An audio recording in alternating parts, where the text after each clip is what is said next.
Lady Furina? What's Lady Furina doing here? Hello all. Allow me to explain. As of today, Miss Furina will be supporting our production of The Little Oceanid in the role of artistic consultant. These two over here are the ones that made it possible. They kindly reached out to Miss Furina on our behalf. I'm sure they need no introduction. You bet! That was the trial of the century! You helped bring our director's murderer to justice. We can't thank you enough. Oh, please don't mention it. We're just here to join in on the fun. So, you were saying The Little Oceanid? Yeah, that's the name of our final show. It's an unfinished script left behind by our director. One of our greatest regrets is that she never got to complete it. So, if we can bring it to the stage and make it a successful show, we can all take some solace in that. Wait, but if it's not finished, then... Yeah, we've been battling issues on every front trying to realize this dream. Anyway, let me give you a quick summary of what the story's all about. The protagonist of the story is a young Oceanid who transforms herself into human form, despite the protests of her family. She longed to live just like any other human, and sure enough, she found friendship and even love. Everything seemed perfect. But one day, her true identity was exposed, and her world came crashing down around her. So far, so good. A classic tale. What happened after that? That's one of the issues we've been trying to deal with. Unfortunately, this was as far as the director got with her script. We need a proper ending so we can bring this musical to the stage. But people have different opinions on which direction to take it in. We still haven't decided between a happy ending or a true-to-life tragedy. By true to life, you mean the director's sudden disappearance? Yeah, like they say, truth is stranger than fiction. But then there's the question of whether we really want to use the stage to pass our raw pain onto the audience. Exactly. A lot of the time, people come to watch a show just hoping for some light entertainment. We have to consider their emotional stake in this, not just our own. And one last thing. We're still waiting on confirmation from two of our main actors. The first is Paulo, who plays the protagonist's lover. He's locked himself away to focus on writing an ending for the script, but the deadline's passed and we still haven't heard from him. The other is Villemont, who plays the main antagonist. He took the director's death pretty hard. Hasn't set foot in the city since. He did write to us, promising that he'll be there for the final performance, but we haven't seen or heard from him since. So we're not really sure what to make of that. Although, now that we have Miss Furina helping us, maybe we should take the opportunity to get everyone back together. What opportunity? What do you mean? Maybe you're unaware, but your name has always been like a rallying cry for us. Our director was constantly singing your praises. All of us look up to you as a role model. Oh, stop! You're making me all flustered. Although, not in a bad way. I suspect the reason they're dragging their feet is that they have their doubts about whether the show will really go ahead, considering all the issues you've been facing. But one by one, all the obstacles are being removed. Now is the time to rally the troops. Makes sense. Okay, priority number 1, let's check in with Paulo and see where he's at with the ending. He went back to Poisson a few days ago, said that staying in a friend's home might help him to relax and escape the feeling of isolation. I thought the last thing his friend would want right now would be to take visitors, given that Poisson was flooded not too long ago. But I guess it's the opposite. A friend in need and all that. Yeah, maybe he could use some company. Poisson? Nothing. I suppose my presence will be indispensable if we are to restore his faith in the show. So, allons-y. Tout passons!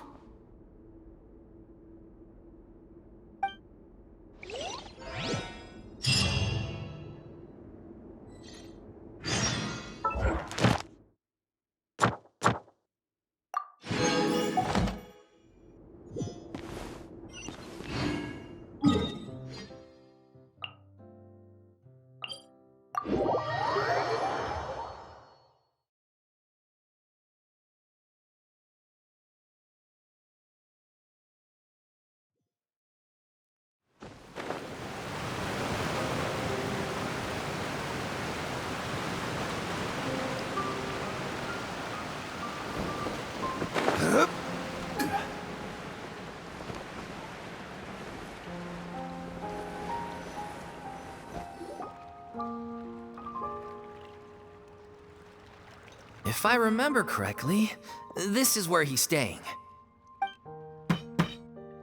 Who is it? It's me. Is the script ready? You came all the way here for that? All right. Forget that for now. Just come on out. We've got some great news. Nice try. Look, just give me some time, okay? I'm just wrapping up this last part of the script. I'll be out once I'm done. Okay then. Looking forward to your masterpiece. So, as expected, he's missed the deadline. The ending is one of the most important parts of the show. Even once he's done, it isn't final until we've all had the chance to read through and make sure we agree on it. Someone told me they'd just seen you in Poisson. I assumed it was a case of mistaken identity, but sure enough, here you are. And Furina, too. I was wondering if we might run into her. So, you're here for Paolo? Looks like he could be a while, so feel free to take a stroll around town in the meantime. I've made all the arrangements already. Oh, it's okay. We can just wait here. Thank you for being so considerate, Miss Navia. That sounds wonderful. We'll take that stroll. Get over here, you! How oblivious are you? How are things in Poisson now? Any better? Things are on the mend, but it's a slow process. Some people may never recover from the trauma they experienced. I'm sorry to hear that. I wish there was something I could do. Please, must our conversations take such a depressing turn every time we meet? We all have painful memories, but we don't have to let them cloud everything we do. And if you're trying to make a new start, perhaps it's best if you don't bring up the past all the time. Thank you for your words of comfort. You make a very good point. But for now, at least, I think I should stay with the way I'm feeling for a while longer. It's okay. These things take time. Moving on from a painful experience is easier said than done. Which brings me to why I'm here. I thought you should probably know that not everyone here is ready to forgive and forget after the Hydro Archon's inaction in the face of catastrophe. To avoid upsetting the peace, I told the townspeople that everyone here is a member of the theater troupe, and that you are just an actress playing the role of Furina. It's not a perfect solution, but hopefully it means you won't have to lie low while you're here. That's so thoughtful of you, Navia. Well, what do you expect? I am the courageous and considerate president of Spina di Rosula, after all, like my father before me. Anyway, that was all. Look after her now. Off we go then. Let's take a look up there. I don't have any friends that I can be frank and honest with, so maybe she's right. You're the closest thing to friends that I have.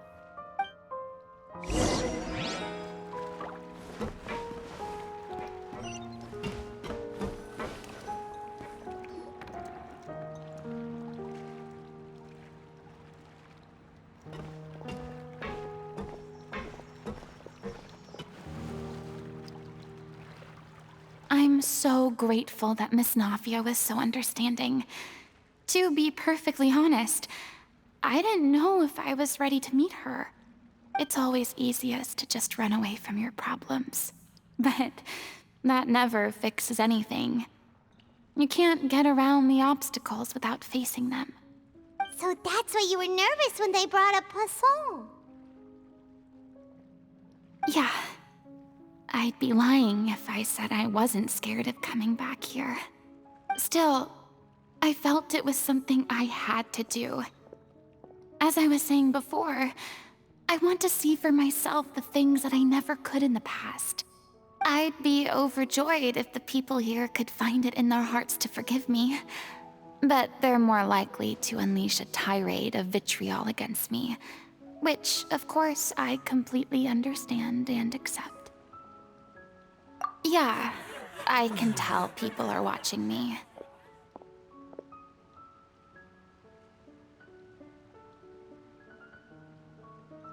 I'm sure some people here see the idea of someone coming to Poisson dressed as the Hydro Archon as extremely disrespectful. I used to be terrified of the gaze of other people, especially when they had suspicion or resentment in their eyes. I guess I wasn't quite ready for this after all. I'm not surprised you're making yourself go through all of this. What do you mean by that? You expected me to just keep running and hiding from my responsibility forever? Look! There seems to be a crowd gathering over there. Probably time we made a move. How about we check out Spina di Rosula's ship? We should have a view of the whole of Poisson from there.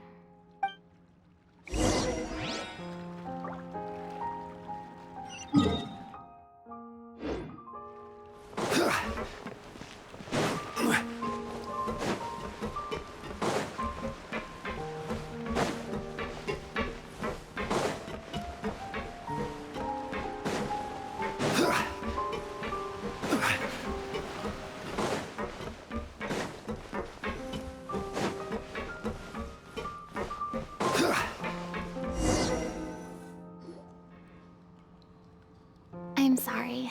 You probably just wanted a relaxing stroll, and here I am dumping all this heavy stuff on you. We don't mind. It's actually refreshing to see a different side of you. Great. Well, I appreciate your company, so please don't disappear just yet.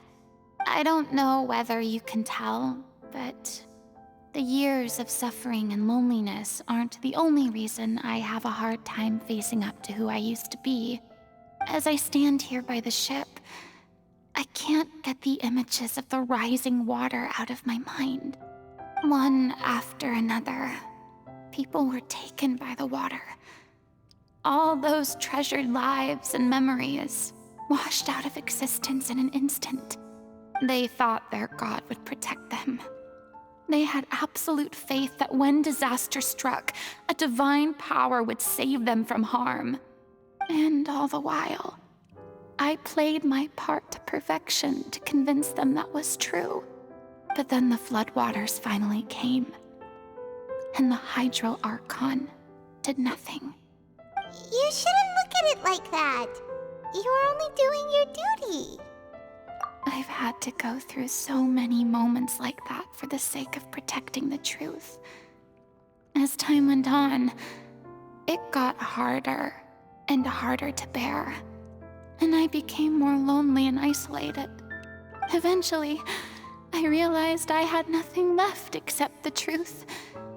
I became terrified of completely failing in my task, and was haunted by the thought of being left all alone, weeping on my throne. Fortunately, we were able to avoid the worst-case scenario thanks to the help of heroic individuals such as yourselves. Everyone rose to their responsibilities, and I finally regained my freedom. But on some level, freedom also means no longer being needed. I have no further use to people. Paimon would have never imagined you'd see it that way.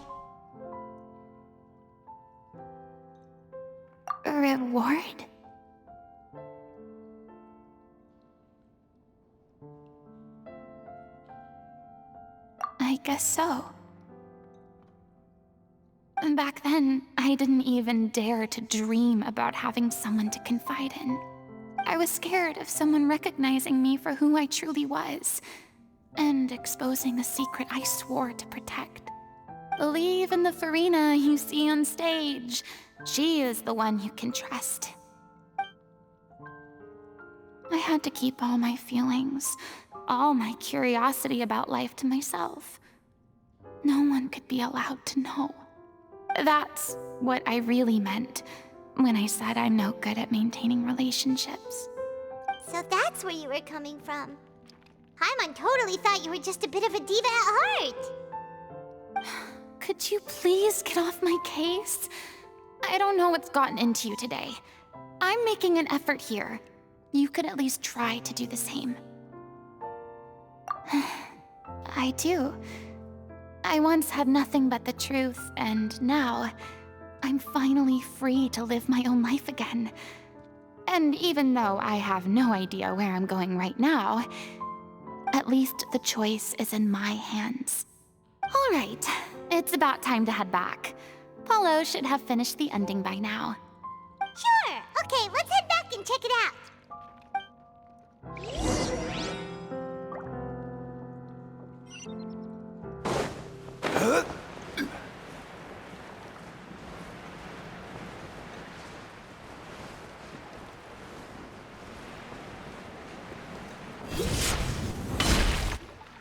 Didn't you say you needed to watch what you eat? You're supposed to be cutting down on fried foods, not wolfing down copious quantities of fish and chips, you know? Come on. It's not every day we get to dine at Spina di Rosula's expense. Can you believe how generous she is? I'm not about to pass on free food. Anyway, my character doesn't need to be slim and good-looking. That's your job. Are you kidding me right now? It's not your character's health I'm worried about, it's yours. I've spent my whole life battling the effects of ill health, and it kills me to watch you willingly ruin yours by filling yourself up with junk all the time. Oh no, looks like they're arguing again.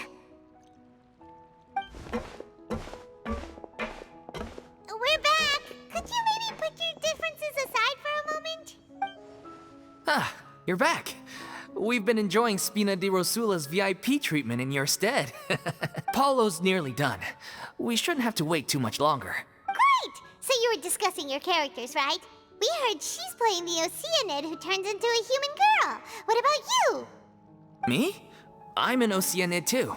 He was originally supposed to take the form of a crane, but he outgrew that role. Well, the costume at least. So now he's playing the boar instead. Sorry. The boar's not a bad character, actually. He's the one who raises the little Oceanid, yes? That's right. He has some pretty memorable lines too, like when he imparts some solemn words of wisdom to the little Oceanid. If you become human, you can reveal your secret to no one. You will face suffering and loneliness. Is this truly what you want? Wait, that sounds kind of familiar. It's the most important line in the whole script. I think it's a symbolic statement about our director's life and legacy. She kept quiet about all the trials and tribulations she faced in running our troupe, allowing us to devote ourselves fully to performing. It was only after she was gone that we realized how tough her job really was. You mentioned earlier that the troupe is like your home. Yeah. I was born with an incurable illness, and once my family found out it couldn't be treated, they decided they didn't want me anymore. I spent some years taking whatever work I could find and trying to manage my illness with various medicines. But whenever I had a bad flare-up, I'd be lying in an alleyway for days at a time. It was like that until the director found me one day. She told me I had a great voice and asked if I was interested in studying singing from her. I said yes. She took me under her wing, taught me to both sing and act, helped me find Mora for my meds, took care of me when my condition decided to flare up. I know it was all a huge burden on her. She sounds like a really incredible person. She really was. She gave everything she had to her troupe and the people in it. All of us were so proud to call her our director. I was a lost child too when she found me. As the child of a murderer, my parents weren't around when I was little, so I got sent to an orphanage. The other kids were always picking fights with me. They'd say things like, "Come on, you must be pretty tough if you're the son of a murderer." It was just to taunt me, though. I was an easy target, and they knew it. One day, I got beaten up so bad that I just couldn't take it anymore, so I ran away. I lost all faith in humanity by that point. Thought the whole world was out to get me. Let me guess. Fortunately, the next person you ran into was the director. Yeah. For the first time in my life, I was somewhere I felt safe. And I promised myself I'd stay here until the day the group parted ways. The day you hoped would never come. How times change. Oh, you're finally done? Get your butt over here. There's someone I need to introduce you to. This is our new artistic consultant, Miss Furina. Furina? The Furina? Oh my god, how did you manage to wrangle that? Please, the honor is all mine. I was profoundly moved to hear about your troupe and your wonderful director. I just wanted to do something to help. Same here. Even so, this is just... Oh, wow. I'm sorry. I'll try to calm down. Now, where was I? Ah, yes, the script, of course. Let me give you a rundown of how the story unfolds in my version of the script. I'm sure you're already familiar with the beginning of the story. A little Oceanid decides she wants to become a human against the wishes of her family. She finds love and friendship in the bustling city. But then, disaster strikes. The people start to notice that all the fresh water in the surrounding area is slowly disappearing. The soil is becoming arid, plants and flowers are withering, and the people begin to panic. The little Oceanid, Cleo, and her lover decide to do something about it and investigate the truth of the matter together. In the end, they discover that all the waste and pollution created by humans over the years has caused the fresh water to flee the land, as if driven by a consciousness of its own. Consciousness? You mean the water is sentient? Water as a conscious entity. There's actually quite a few stories that explore this theme. Since the little Oceanid is a water spirit, she immediately understands how the water is feeling.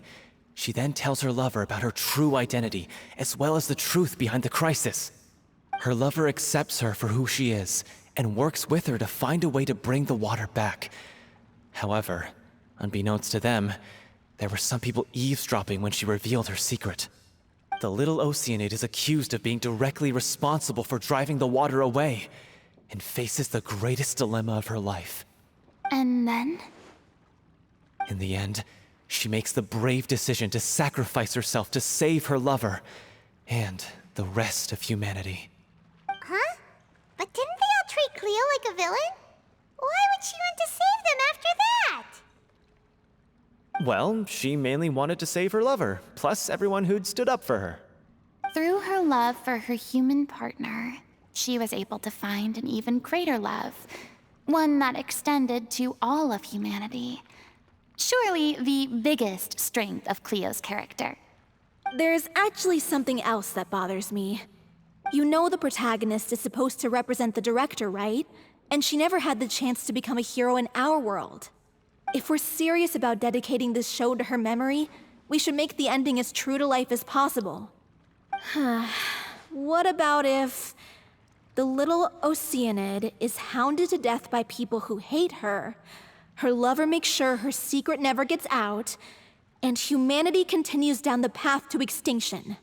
That sounds like too cruel of an ending to me, and perhaps a little irresponsible to present to the audience. That ending would be a perfect mirror to Director Aureli's death, both arbitrary and meaningless. On the day when she went missing, Director Aurelie had instructed us all, somewhat out of the blue, to leave the court of Fontaine and wait for her outside the city. We waited and waited at the rendezvous point, but she never came.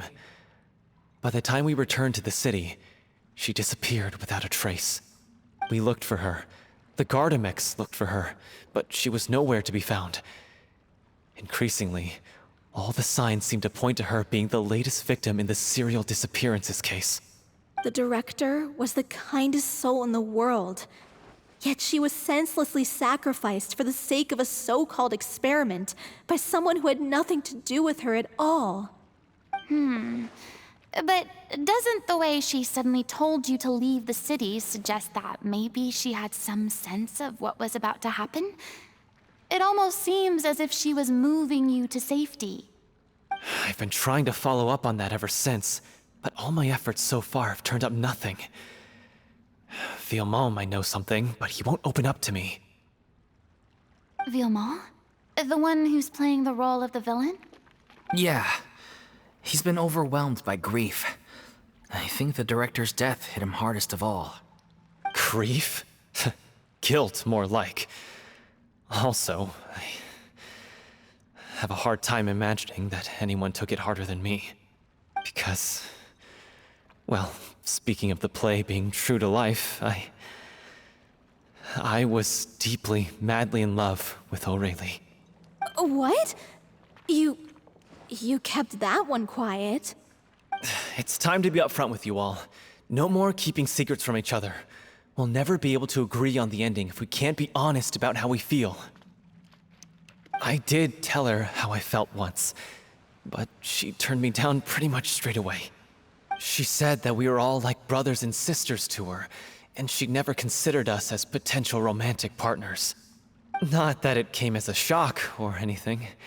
It was what I was expecting to hear. So I told her I'd always be there for the troupe, and I'd always be there for her. I said, maybe one day in the future, when everyone's settled into their own lives and on the up and up, and managing the troupe no longer required her constant attention, well, maybe then she could reconsider what she really wanted in her life. And now, that day will never come. Paulo. So if I'm the one writing this ending, then I'm gonna make sure it does right by Aurelie. I won't let anyone get in the way of that. In that case, you have to straighten things out with Villemont once and for all, face to face.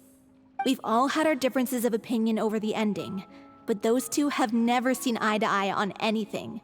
One of them has to compromise if we're ever going to reach a final decision. Well, if that's where we're at, looks like it's time to go visit Villemont.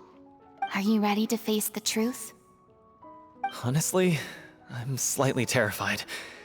But for the sake of our final performance, I'll do whatever it takes.